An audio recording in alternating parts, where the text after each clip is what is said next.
Yes, this is a massive patch here, and really the big story coming into these games is which team can adapt to all these changes here, and who's going to try out a lot of new things. Is it going to work for them, or are they going to suddenly be surprised about a certain pick? I mean, there's so many new viable junglers at the moment. And also just top laners. There's big tanky top laners. We got still the carries. We have the early game focus. We got the late game.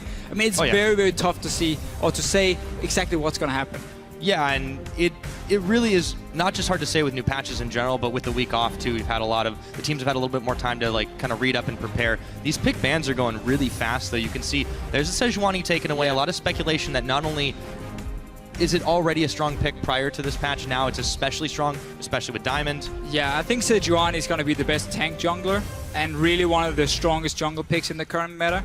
Rek'Sai Nidalee is of course still up there, that's why Nidalee is banned, and Gambit is setting up for a first pick Rek'Sai here if they still want it for Diamond. But Sejuani is going to be banned a lot, especially against Gambit, because they've already played it beforehand. Oh, yeah. The rest, I mean, a lot of target bans here from Gambit. Leona, we saw Noxiac played so well last week, or well in week 7, when MYM managed to pick up a win against Giants. And then obviously Graves against Rallis, not one of his standard ADCs here. Rek'Sai banned instantly. He's one of their newer picks in Europe. Hecarim been locked in. Yeah, that one is locked in for now. Meet Your Makers have a little bit of time to see what they want to do, but it really does seem like Gambit is taking this pick ban phase lightning fast. There's that hover for the victor. Corey did have a game on it, wasn't incredibly impressive. True. Well, against Fnatic, yeah. Yeah, I mean, it's true. It was against a very tough team, admittedly. The entire team kind of fell apart, but Victor is a very tough champion to play if there's so much focus on you as the mid laner, because he's so immobile in that lane. He's very easy to gank, and that's exactly what Fnatic did against Meet Your Makers. So I'm not sure they have to first pick it here. He's not a champion we've seen Betsy play. Either he's more the assassin style than Victor straight up. So I wouldn't be surprised to see him change it and save that Victor for later. Yeah, I think I agree there. Meet Your Makers definitely taking their time, but you can see, unless they change it up last minute, they're really thinking about this Victor, and then of course what Horo's going to take. They do finally lock not only that, but the Olaf in for Horo. So we did speculate a lot about jungle picks, but this was one I don't think we really expected to see a ton more of. Just look at the pick and ban phase here. For Europe, this is very different. This is of course some of the top picks we've seen from other regions, like Victor has been played a lot. It was IM, we've seen Korea obviously use it a lot as well. So it is a fantastic pick. But Hecarim as well is not a champion we've seen too often here in Europe. I still think it's a bit of a flex pick. Gambit could put in their jungle as well for Diamond if they want a different top laner for Kappa Shop, but we can talk more about that later once we see the pick coming in from Diamond. So Gambit goes ahead, they take the Lulu and the Sivir. That's a little bit more normalcy for us, but the Lulu also flex pick too. As you mentioned, Betsy's is still a little bit more of the assassin-focused player, but we have seen a number of mid-Lulus so far this season. Yeah, and I feel like these two picks are more takeaway from MYM. You're looking at the lineup and say, well, they have an Olaf. We don't want to give them Sivir with the ulti. We don't want to give them the likes of a Lulu for speed up Olaf, so he can just go crazy on our backline here. So by taking all this mobility away, you're more set up for you. We'll see Pinoy here. He's always in a good feeling mood. Confident. Always. But we see Gambit here on their setup here, on their lineup. They have the ability to kite from the Olaf with the extra mobility or the movement speed. Or what they can do as well is they can turn around and say, we're going to ignore you and we're going to dive your backline instead. We got the Hecarim, we got the Sivir with her ulti, and we can get very, very fast towards Mr. Rallis, who's just picked a very immobile AD carry. He's going to be the target for Gambit with these first few picks. Yeah, the Kog'Maw, it's a little bit risky here, and you see there's so much mobility and chase already on the side of Gambit. A lot of speed ups, self speed ups, and team speed ups. If they don't properly frontline, and they don't really have a full tank right now on Meet Your Makers, Rallis is going to have a really tough game. I mean, they do have Olaf as the big tank, but Olaf doesn't really fit in too well if you want to protect your AD carry, because he doesn't really offer any protection himself. All he does is dive the enemy backline. That's what he does. So he's going to look at like the AD carry and say, okay, let's one-on-one. Here we go. But it's a Sivir too. I mean, exactly. That's the point. That should be able to get away from him. Well, even as a champion, just by popping her ulti, she's done enough almost for her team to at least get to the backline of Meet Your Makers. So I don't really understand Olaf together with a hyper carry and a Victor. In this sense, I would have preferred a jungler adds a lot more CC to the table to really just peel backwards. Gonna be the jungle Hecarim. Full assassination. Yeah, jungle Hecarim. We've got the top cannon, and we've got the Diana. We're starting to see a little bit more of those. Really like it. This is a very aggressive composition. Diana is a very, very good pick. Came a little bit tricky against Victor early on in the laning phase, but you start flasking 3 potions, so you should be able to sustain through it. Get to your level 6 point, and then you just dive Victor. You knock him back, and the Hecarim comes in, and that's a dead Victor nearly every time. Gambit, Very standard for them. Fantastic team fight. A lot of AoE wombo as well. Hecarim Cannon coming in. Mr. Rallos, if he does not position himself perfectly, and he does not have the help of Noxiac in these fights, he's gonna die very, very easily. And again, that's where this Olaf is not really gonna offer anything.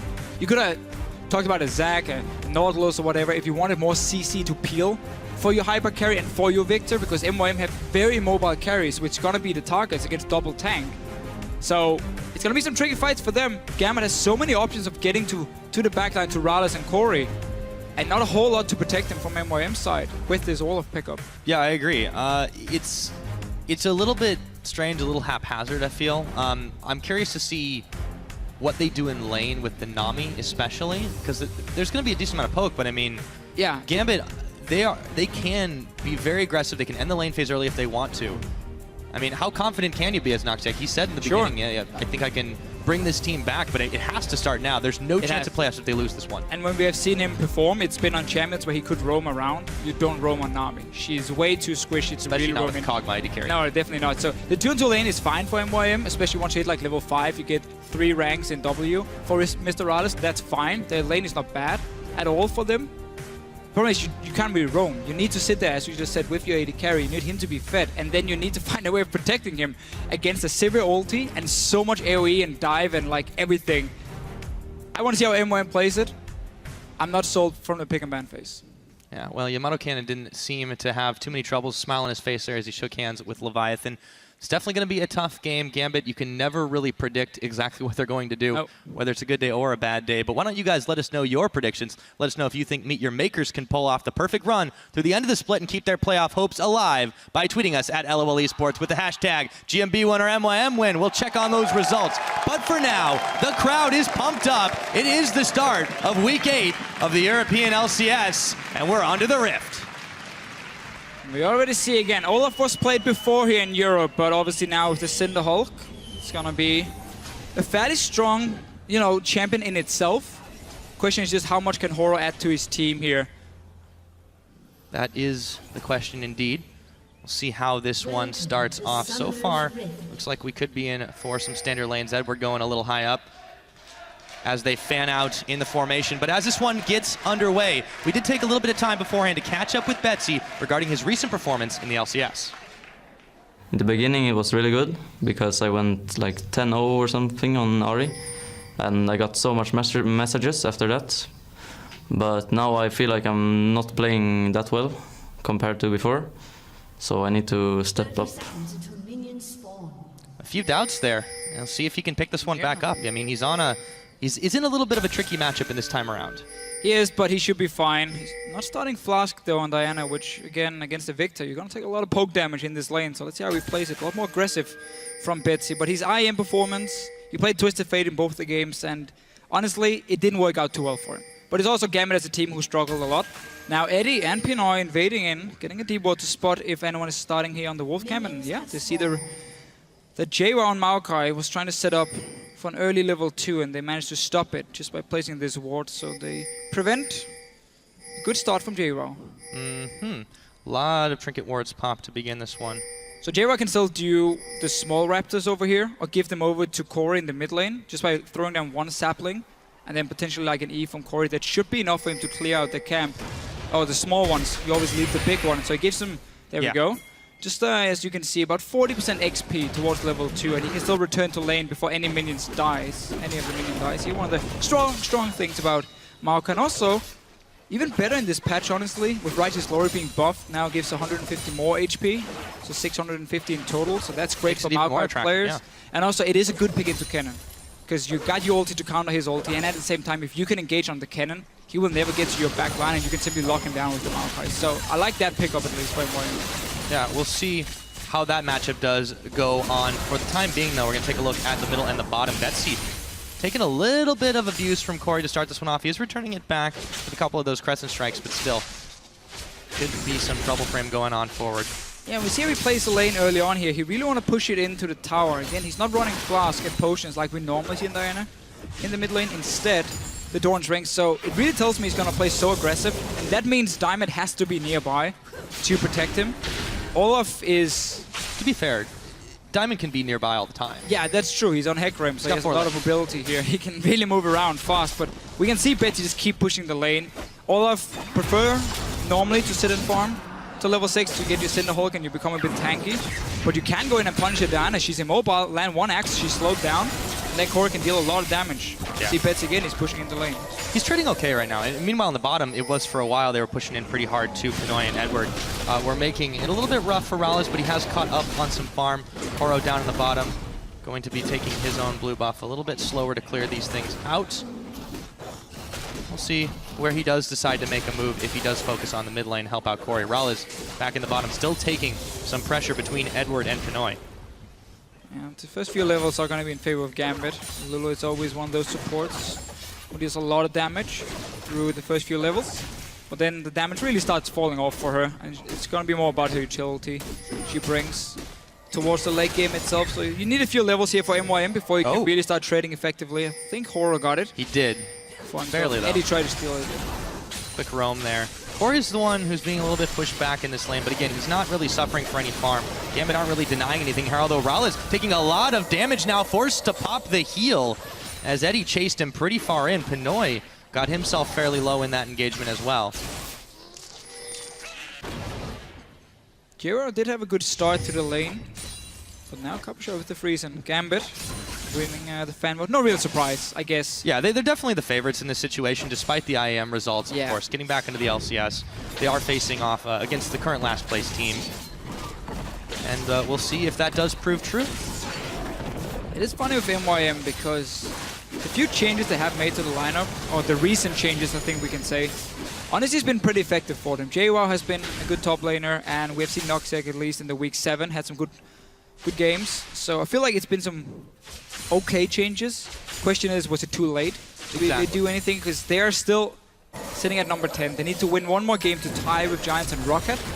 And that's what they're going for. Noxiac though, he's flashing in. They were the ones making the aggressive play right there. Pinoy and Edward move back, and actually Horo was a little late to the party. Still, they've got the lane to themselves for the time being, or at least it is a number advantage as Pinoy is going to take the back to base. And we saw a good back timing here in the mid lane. I think we're going to look more and more for, especially for Corey. He had over 1,000 gold, so he got to upgrade his Hex Core. And at the same time, he managed to get a ward and a few more potions. So pretty good timing for him. Obviously, the Death Ray has been upgraded. And in this case, because there's so much dive in from Gambit, I wouldn't be surprised to see him fairly early trying to upgrade his Hex Core again and get his Q for some more movement speed, because he's really going to be one of the targets. Diamond is going to aim for him every single time. You know Betsy's going to follow. And you got that Sivir ulti to really push in the rest of the team. Question is just if MYM can manage to get the lane control or the map control, then suddenly the Olaf and the Maokai can be the ones to start the fights. And that's a good way of shutting down the likes of a Diana, because if you engage onto her and you make sure she never gets in range to land her Q on your backline, she won't get the reset on her ulti. And then it's fairly easy, honestly, to kite her around. So Meteor Makers does have some options, but it will require them to do well here in the early game. Otherwise, Gambit will take over the map and look for these fights. Wow, Pinoy also flashing forward. Oh, Noxiac.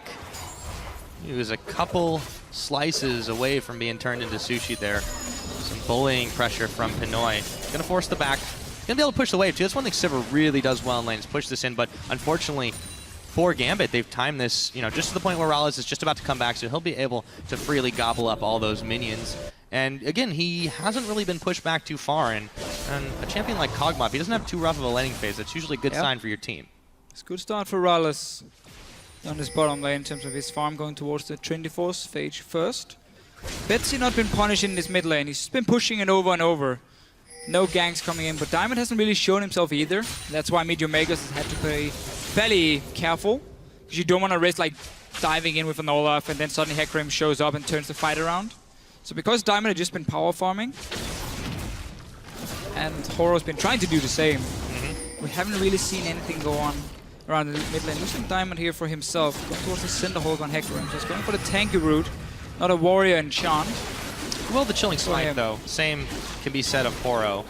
I've seen a number of different jungle items being picked up.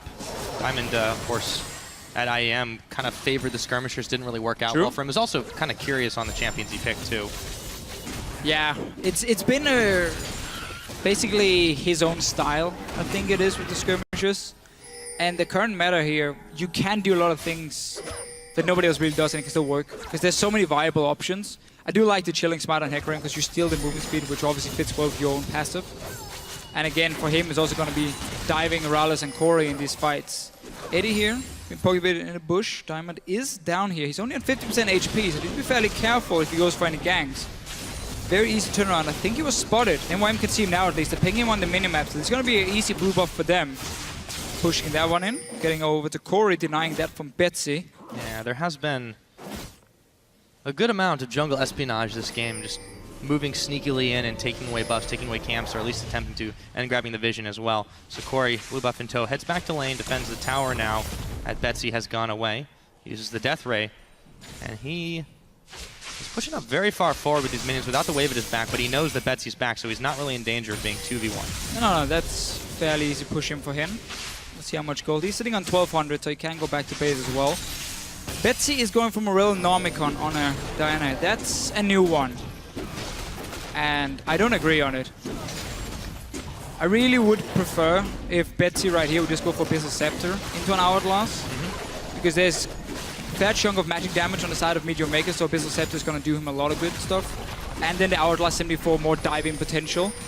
I think that's a lot better than going Morel Nomicon. You don't even need that much cooldown reduction on Diana because you already reset your ulti and your Q drops down to like 6 seconds or 5 seconds, I believe it is, at rank 5 anyway. So I don't really agree with Betsy's build here, but I guess you just wanted maybe their healing reduction against the likes of an Olaf, against the Maokai in this situation. But for now, Gambit setting up for a dive on JWoww, poor guy. Yep, see if he can make like a tree and leave. I don't think it's gonna happen because in comes Diamond, Cabochard, Betsy around the side. He's gonna force the flash out. He's surely gonna go down, but will it be Betsy going with them? That's first blood, a lot of tower shots tanked, but Gambit get that one and they get out. MYM will respond with a dragon. Nice little dive here from Gambit. Eddie though! Eddie. He's down. Noxiac is the one that takes the credit. It's the start of the dragon too. MYM, they could get more out of this. And they push the mid tower here. The best you can do, if someone roams away from your lane, just hard push in that lane here. You will get so much damage on the tower. And meanwhile, we talk about how MYM's bottom lane here. Once they got a few levels, it becomes a very, very strong lane. And they suddenly pick up a kill. Dragon as well, as you mentioned here. Mid tower down to 50%. A lot of things happening suddenly. Yeah, MYM definitely came out ahead on that one. When you're going to invest so many resources to dive the top lane, Maokai, your jungler gets the kill too, not Cabochard. Arguably, you know, it's okay to turn it over to either one of those, but I feel like if, you know, you're going to have Kennen be a little bit more of the initiator damage dealers, you kind of want that kill.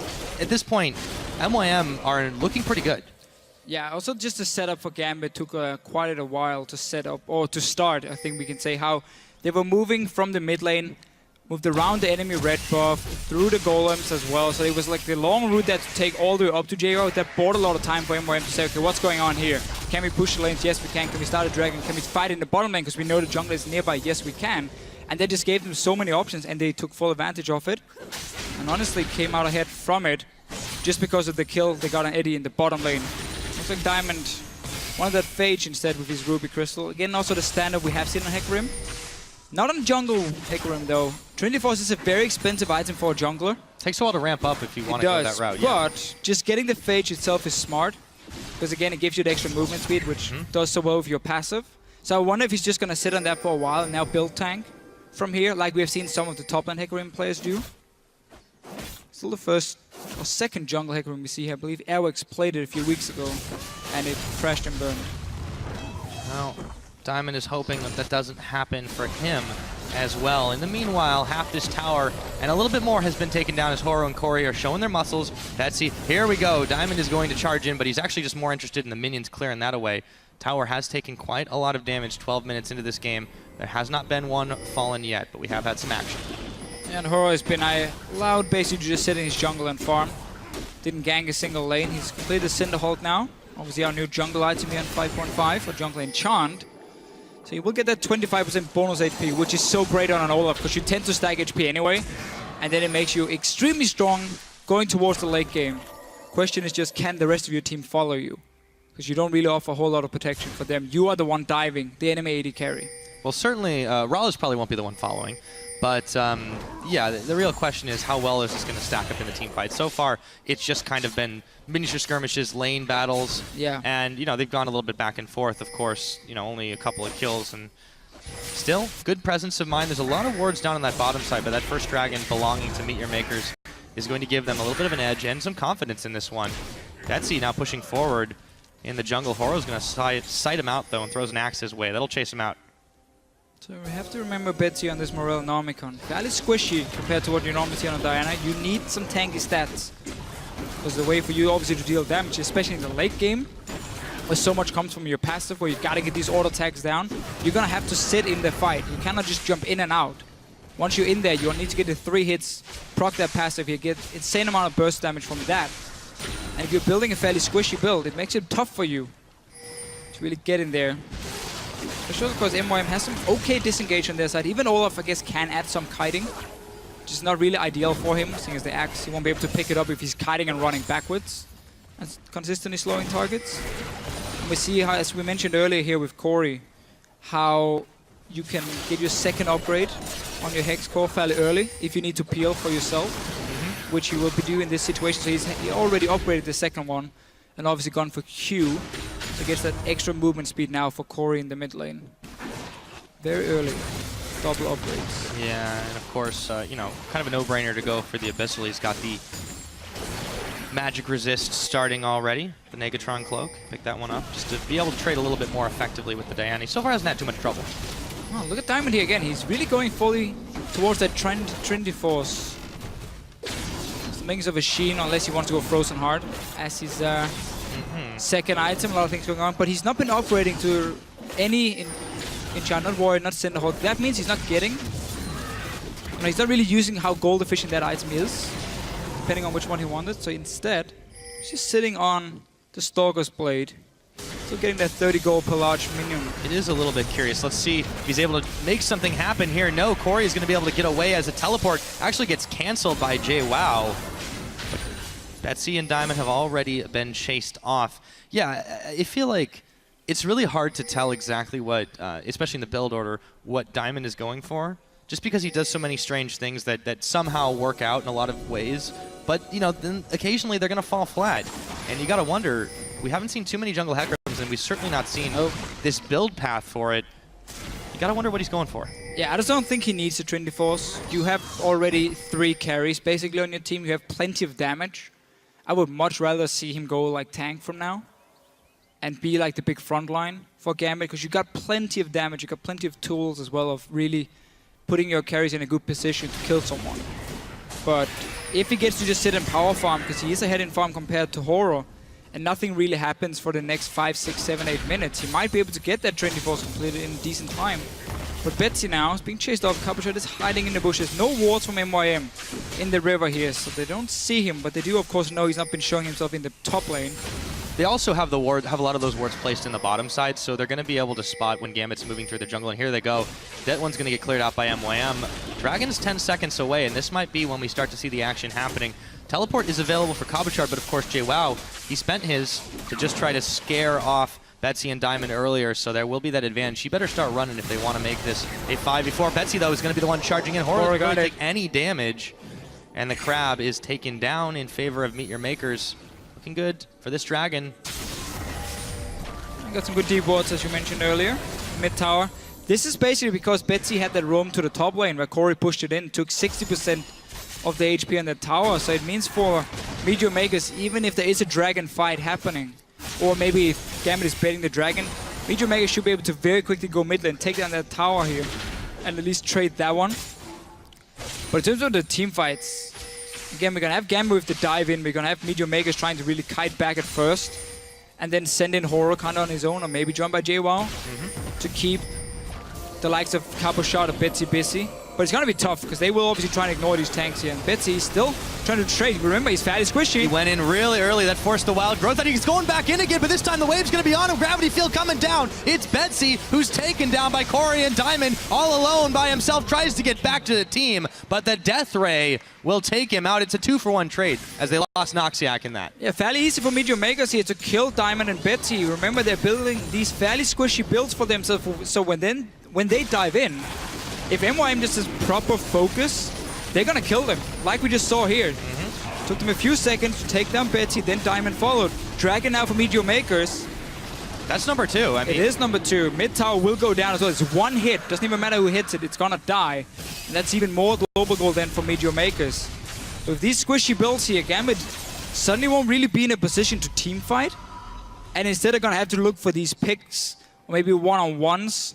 Instead, Abyssal Scepter is now completed though from Betsy, so at least some of them are coming in. yeah, a lot of important item spikes. You see Cabo Shards had completed the Zhonya's Hourglass. Of course, also in the top lane, JWoww has the Righteous Glory. And I wanted to mention it before the fight broke out, but Rallis is looking pretty good now that he finished his Trinity Force. It was a few minutes ago.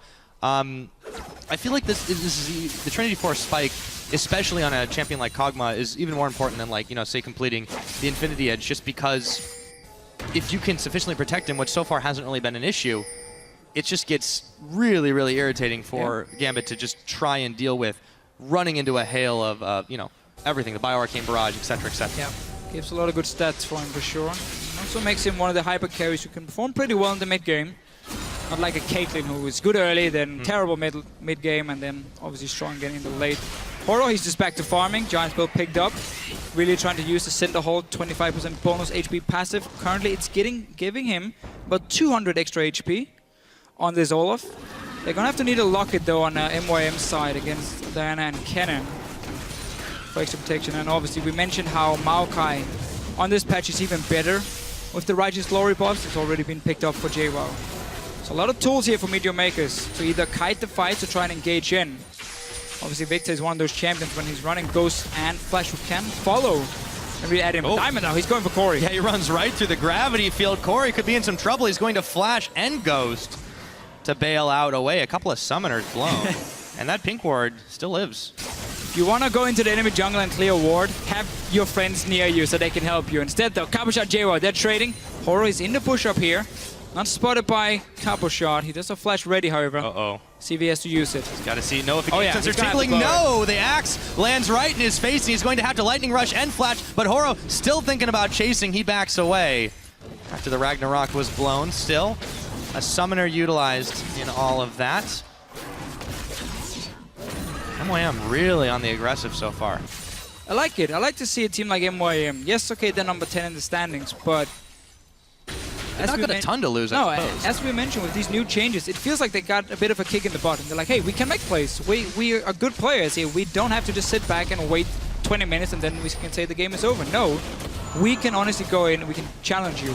The 2 dragons, perfect setup. First one because there was a dive obviously in the top lane from Gambit. Second one because Gambit dove in with 2 fairly squishy champions at that point. Died. Second one to MYM. Mid tower is still really, really low. Nobody's really walked in there to kill it yet. Corey won't be able to either now with double summoners being blown. It's an investment officio. They're gonna knock it over whenever and then realize the return. I really think Corey's he's regretting going for that pink ward in the jungle of Gambit when he had no friends nearby, had to blow both the summoners, meaning he has to be a bit more careful. Now Betsy, once again going towards the top lane, the pink ward will spot him. Gonna realize that one. You can see JWoww's already backed sufficiently away. Corey should and just take the mid lane here. Yeah, he's actually moving up top, but he's pretty low on mana here, too. And he's got the blue buff, so it won't be a problem in a minute. But Caboshard's set to take the turret down. He does. I'm not really sure why everyone started moving up that way. Looks like they wanted to fight, but yeah, Diamond's just able to bail out. So no problem. Just take that free mid tower, trade it. Your top tower is going to die anyway. So I'm not really sure Corey obviously trying to be the hero here and save his top laner, but not really needed in this case. Diamond, he's been controlling the river pretty well on the top side. Getting a lot of extra gold for that one. Still going towards the Trinity Force for himself. Which is the standard top lane Hecarim style, but you get a lot more gold in the top lane. Obviously the jungle has been buffed a little bit in terms of your income. Yeah, but I mean, this is still, by any measure, a fairly late Trinity Force. Oh yeah, it's a very late Trinity Force. I mean, normally you want to get that around 15, 16, maybe we can say around 18 minutes the latest. That's where you normally sit on a Trinity Force. And that's a good timing. For him, it's going to be about 25 minutes, unless he can buy it right now. He can, he sits on about 1,000 gold, so he should be able to pick that one up. Yeah, and you know, to his credit, he has been able to get a little bit more gold than his counterpart, but I feel like MYM have made much more use of their jungler so far. Horo's just really been involved in a lot of the power plays on this map. when you see Betsy or Diamond diving in, I mean, he's actually hardly getting touched. So his tankiness is already starting to assert itself. And of course, you know, with the Cinder Hulk, he's going to want to be running in as much as possible and utilizing that passive to just deal a lot of passive damage while his team, you know, is able to peel away. Oh, Diamond, careful. There was a bubble. There was a lot of MYM members here, and they will finally be able to take down that pink ward. Gambit a little slow to react. Another 45 seconds till this next dragon, but Meet Your Maker's already securing their vision. Scuttle Crab Shrine is down. It's the same play though from MYM. As soon as they start setting up for a dragon, they want to have the one ward just behind the red buff in a small banana bush, I guess we can call it, near the entrance to the river from Gambit's side. This time around, Corey didn't walk in on his own, and therefore no summoners was blown. Gambit, on the other hand, are trying to set up some vision on the top side, so they allow Meet Your Makers to take over the dragon, and then have Cabochard push to top lane with teleport, and if MYM takes too long on starting that dragon and start baiting around it, then Cabochard might be able to get a tower, at least some damage on it. So they're basically swapping around the map and saying, okay, you get vision on the bottom side, we make sure we go into your jungle and get it on the top side. Hor, though, he's trading on Betsy. Yes, he is. See if he can keep him slowed down there. Betsy's going to be dashing in. Oh, there is going to be a big combo as JWoww comes up with a pick, a teleport in for Cabochard, but is it going to be a little bit too late for a Gambit? Noxiac, Horo, all low, so is Corey, but he's the one back down to this one. Zanya's Hourglass won't be enough to keep Cabochard alive, and it is a clean 3 for none from Meet Your Makers. Yeah, again, it's a bit of the same deal. Might not be over yet. Pinoy popped his ulti. Not really going to find any targets here, but it's somewhat the same deal. Again, normally a Diana at this point would sit on an Hourglass and an Abyssal Scepter, so Betsy would be able to dive in, pull them all together, pop his Hourglass, stay alive when Diamond then follows up, and you have a fantastic wombo combo. Instead, Betsy went in. He got basically killed instantly. Diamond tried to join after. He got dropped, and then suddenly Cabochard just found himself all alone. Corey will be stopped and... Oh! Stays alive. The Q shield. Okay. Right as the Saves dragon the day. buff goes on him, too. And, you know, I was going to say this before... Okay, we'll talk about that afterwards, because here's the fight again. So Horo knows he's insanely tanky. He can start this fight on his own. And notice Betsy now. He dives in. This is a good setup. He pulls in 4 targets. This is where he normally would pop Hourglass. And then you allow the rest of your team to join, because by the time Cabochard then comes in here, Betsy's still alive, and you might be able to win the fight. But now, these 2 targets get dropped instantly. We see how with the Ghost, Corey can kite around. We talked about that Q he got earlier, the upgraded one from the Hex Core, give him even more mobility. And simply because their coordination isn't there from Gambit right now to really set up these fights, MYM gets to really kite it around and win them. Yeah, you can see those timing errors are just manifesting themselves so obviously there. It's a matter of seconds before the rest of the team comes in. Cabochard, if you really wanted to make that teleport play, needed to be there at least 3 seconds before. Yeah. Diamond, you know, he pops his ult in, yes, but they didn't have any follow-up damage. You can't take a fight like that without your AD carry, and honestly, without really the serious amount of damage. So, yes, they've kind of hit some decent item spikes, but they're not utilizing them together the right way. They're just not playing with the coordination that I feel like Gambit really, really needs if they want to seriously contest in the playoffs and make a run at this. Right now, they're really not playing like they deserve it. It's not over yet, though, from Gambit here. Obviously, this bot lane tower will go down. Wallace I've been the guy to join the fights, but he's just been sticking and farming on his own, 255 which is fine for a Kog'Maw. Which is basically what he needs to do. Anyways. Of course, and MYM has an absolutely insane late game build up here. You got the Maokai, one of the best late game tanks. Olaf, of course, will become an absolute monster. And then Rales and Corey as well. Those 2 together, if you don't kill them instantly, they will melt your entire team. So, Meet Your Makers off to a great start, keeping it even in gold, got 3 dragons, so no risk of Gambit suddenly rushing towards the 5th dragon and force you into a bad fight. No, that might be MYM who can do that to Gambit themselves. Such a good start for them. And this mid tower is still alive. It is sitting on, let's see, it is sitting on 9 HP. Still sitting there.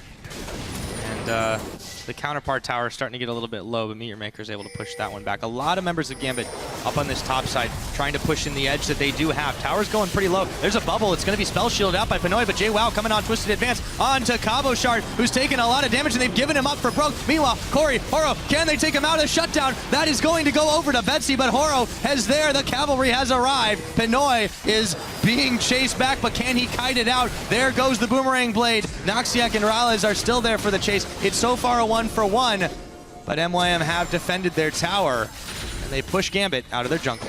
Gambit has pretty much the entire game long invested a lot of wards into the jungle of Meet Your Makers on the top side of the map. This time it at least gave them 1 kill. There we go, right? There's the tower. Take down that tower. There's 1 hit. Some much deserved gold now. We keep seeing Gambit go towards the top lane because they always like to play around Copper Shard. So they make sure they ward for him so he can push his lane and play really aggressive. And that's why they could catch Corey in the jungle here. You can see how he was basically dead around the red buff. But there was so much vision there that they checked into that it was...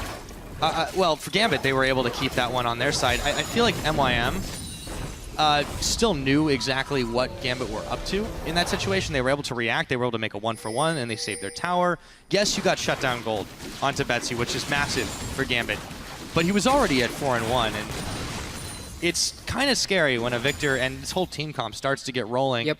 Stopping them is going to be a tough task. It will be very difficult. This Blade of the Ruin King for Rallis as well. When you pop that on a Hecarim, if he's already using his E, you steal a lot of movement speed from him to simply kite around.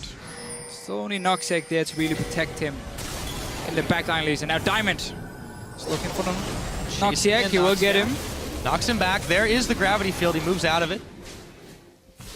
So Dragon's still a ways away. They're going to do some vision clearing and then look to push on the bottom side. They did never take out that bottom first tier turret. Just 2-1 in towers. It actually hasn't been too many taken out this game, despite the action across the map. Meteor Maker's still trying to play around the dragon, but the Skull Crab Shrine is in Gambit's favor, so they'll be chased away, as the bottom tower is surely going to fall here. You can see again Gambit, they change around depending on which lane they want to push. Really try and do a good job at least of allowing your side lanes to get a tower. Capuchat got the first one in the top lane now. They need to be careful because MYM is pushing in. Diamond, he's moving in from behind. JO is not here yet. Let's see if Diamond can start the fight. Pinoy though, he's far away, so I guess they just have to force them away. Yeah. This should be a top tower now for Meteor Makers because the wave is being pushed in. Unless they don't want to try and risk giving up a dragon. Or giving up. Well, you already have JWO sitting in the mid lane and you have a massive wave coming top side. Yeah, I kind of think it was a little bit weird. There. They would have had enough time to get back, too, and they had a teleport advantage. Or rather, they had the teleport with JWoww. Now, Horo, he's still looking to try and find this fight. I feel like Meteor Makers are having a little bit of hesitation here.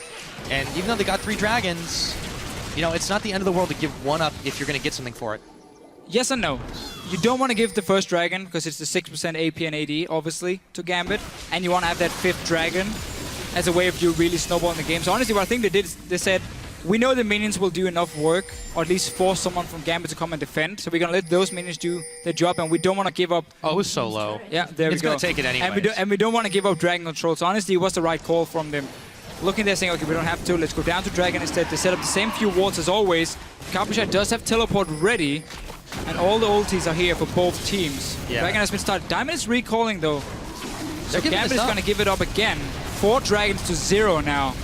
Yeah, that is really curious. They had an opportunity to make a play, and this time they're even a little more hesitant to even fully push in. You can see they had sent Corey and Noxiac back to defend the tower, so Gambit, they get nothing out of that. Now they're pinging their top tower to defend it. 4 dragons to 0 at 31 minutes into the game.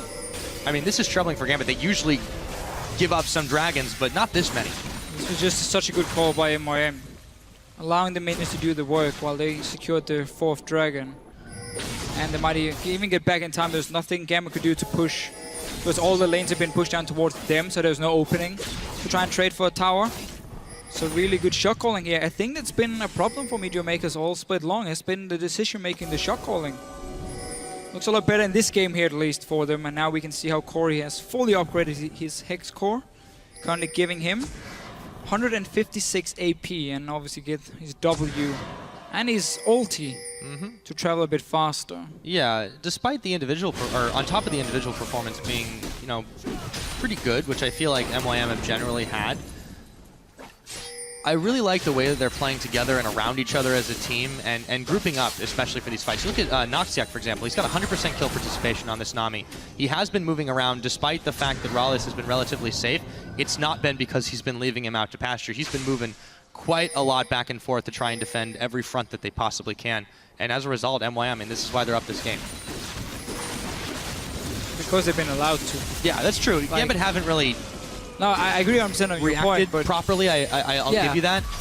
but I do think they're playing a lot better together than we have seen historically from them as the fight For sure, get underway. Betsy will flash, but meanwhile, Cabochard, Edward, the rest of Gambit in the middle, trying to chase down Rallis behind the tower. They'll finally get him, but that looks like it could be an expensive play. Edward, he's surely going to go down here. It's a double kill going to Rallis at the end with the Acathian surprise. It is a 3-for-1 trade for Meet Your Makers, and man, that was all over the map. It was, and again, Meet Your Makers, they have the map control, so they're the ones starting the fight. You saw how Hori, he went on Betsy, forced him to flash away, so he was completely gone.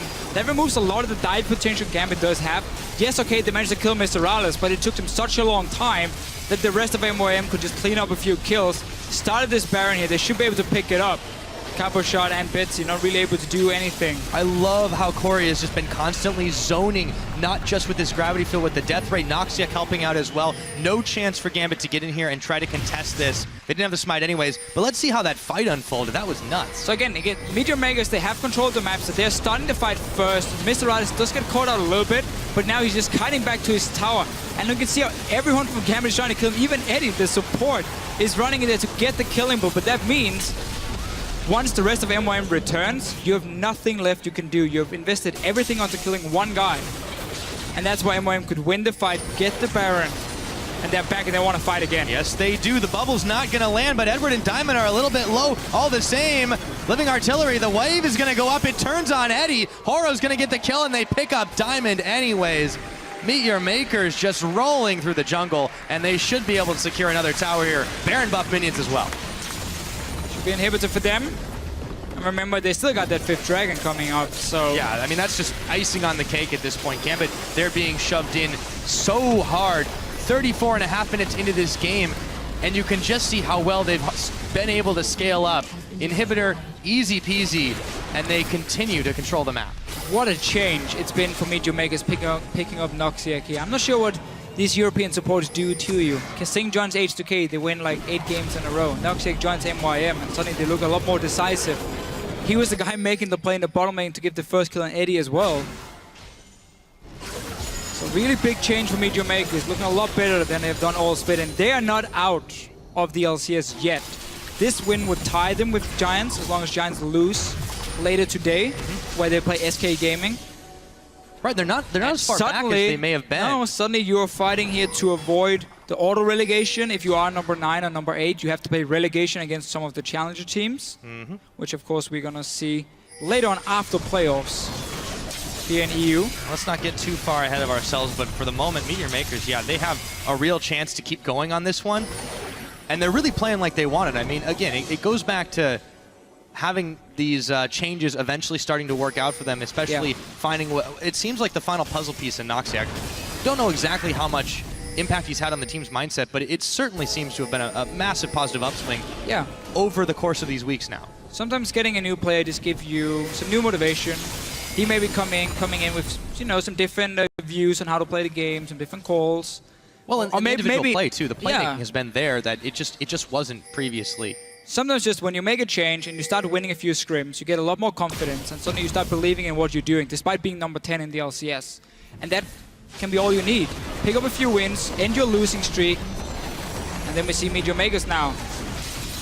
Should be able to take down Gambit with this lead. Dragon, 40 seconds. Diamond, though, he's looking to fight. Leading the charge in. It's Diamond, but do they have the damage to take him out? The Wild Growth to keep him alive, but not for long. Betsy, meanwhile, trying to deal it with Horo and Noxiac on the back. Cabochard in tow. A double kill coming in for Rallis. It looks like they're about to get more. Betsy, isolated, gets a shutdown on Corey, but it's not going to be nearly enough. A 4-for-1. Meet Your Makers. Dead timer's at 50 seconds now, Deficio.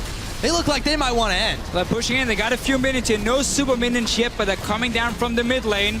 Meet Your Makers, they're looking fantastic today. They've been tanking turrets up too. Horo, are they going to do it again here? It's actually JWoww that tanks it up. Cabochard, they're trying to push him back. Nexus turret starting to go down, but it might be a little bit too hefty for them to take just yet. Play it safe. So go back for now. You've still got 2 inhibitors on Gambit. And guess what? Dragon number 5 is looking pretty live right now. Yeah, go back to that dragon here. So you secure it. You got teleport ready for JWoww. You can see how Gambit now is rushing out from the base. They want to try and stop this one. It's been started by Meet Your Makers now. Diamond should be able to get there in time.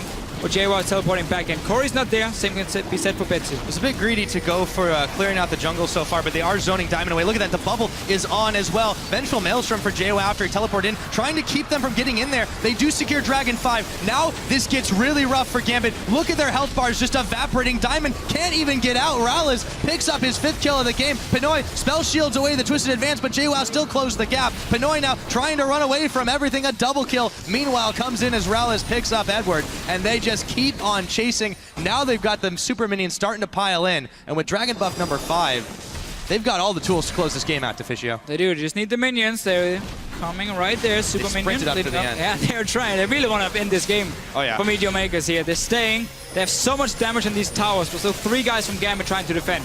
Yep, they are indeed. Cabochard, Pinoy, and Betsy do it though. Nexus Tower number 1, it's going down. The minions have been mostly cleared away. MYM still going to play this one a little bit safe for now. They're going to back off for the time being. Really, we looked at the 2 comps in pick and ban phase, and it looked so risky for Meteor Makers. Like, oh, they have not enough to protect the 2 carries. Corey and, okay, let's talk about it after instead here. Replay coming in. Corey's going to be the target. So it's a nice ulti from Diamond. The problem is Corey already has an hourglass complete, so you can just pop it after. He even chunked. Oh, but this is a Victor late game. You one-shot people. If there's no tank to keep him busy, which is not on the side of Gambit, he will one-shot someone. And also, of course, pop the hourglass. MYM is so far ahead at this point, they can just clean it up. But again, if you look at the 2 comps, had Gambit not fallen so far behind, they would have been able to dive onto MYM like this and try and pop their carries, but they simply took some wrong fights, and look at Corey. They keep on talk about that Victor late game. Man, that is some serious damage. But Gambit, they keep on trying, but it's just getting so difficult not to run straight into a face full of laser. The ulti will be ready for Corey fairly soon. Diamond, though, he's looking for more. Stun it. Come down for Corey, trying to block it. No teleport for Cabochard. MYM might just wait for the next Baron before they really start closing it, seeing as the mid inhibitors just respawned. But you still have that 5th dragon, so you should go down and try and force a fight. They get a bit of a breather in the mid, but not for long, as MYM are starting to push this one, and they can just easily come in and take it as fast as they want. How can Gambit defend this? They've got to worry about their minions being pushed back in the bottom as well. Diamond's sent there to deal with it, but easy inhib take. They're moving up to Baron. They own this map. Look at this here from Horo. Righteous Glory as well. After the buffs, 650 HP, perfect for an Olaf. Giving even more movement speed for the team when they are diving onto Gambit, because they got so far ahead. They've been able to control every objective. Every time a dragon spawned, it was MYM being there first, placing a few wards around it and say, okay, Gambit, if you want to fight, it's going to be on our terms. We can see you the entire time, and we can engage on you with our Olaf, with our Maokai. That's going to be our way of peeling for our 2 immobile carries. And Gambit ran right into it. Got caught out, ended up dying for it. We talked about their fairly risky builds. The Trinity Force on the jungle Hecarim, that's such an expensive item. You would be very squishy. And of course, Morel Nomicon first for Betsy as well. So he didn't have that hourglass for the first few important fights. Full credit to MYM. They played this so well. Corey. Sorry, there's the mix again of Koro. Koro and Corey together. It's a good combo so Corey far. and Mr. Rallis have been the 2 carries, like they should do, or should be. They were the 2 carries last year as well for this team. When they had Impaler, when they had Kasing. They're really stepping up here in the end of this split. Yeah, and just in the nick of time, too, if they want to keep their playoff dreams still alive in this one. They are looking very good in that regard. A massive lead for them in every department. However, they would try to make something happen on the side of Gambit. Diamond just gets melted. Man, Corey is big. Here they go on the tower. The chase is on. Betsy, they can't even get back to Fountain just yet. He's going to dash back in, try to dive the back line. It's Rallis who is his target. However, he's still staying alive for the moment, and Betsy with the Zanyas is not going to keep him up for much longer. 3 members of Gambit down. A tower on the inhibitor now. They're going to be able to push this one in. So many minions here. Gambit Gaming, they're going to be out of this one. Teleport doesn't even really matter. Nexus goes down, and Meteor Makers could still make the playoffs. Yeah, on paper, this looked like a game Gambit should win. It looked like a perfect way for Gambit to come back from IEM, you know, pick up a win, get some confidence. But then Meteor Makers really shows they're not done yet. They had other plans here. Oh, yes. just Miles. fantastic individual play all around for Meteor Makers. And again, the shot calling. We've never seen Meteor Makers with this great shot calling. Yeah. Like the way they handle the side lanes here, the way they set up for Dragon every time, and the way they played around the 2 carries. That was such a good setup. Oh yeah, no, they did exactly what they needed to, and you can see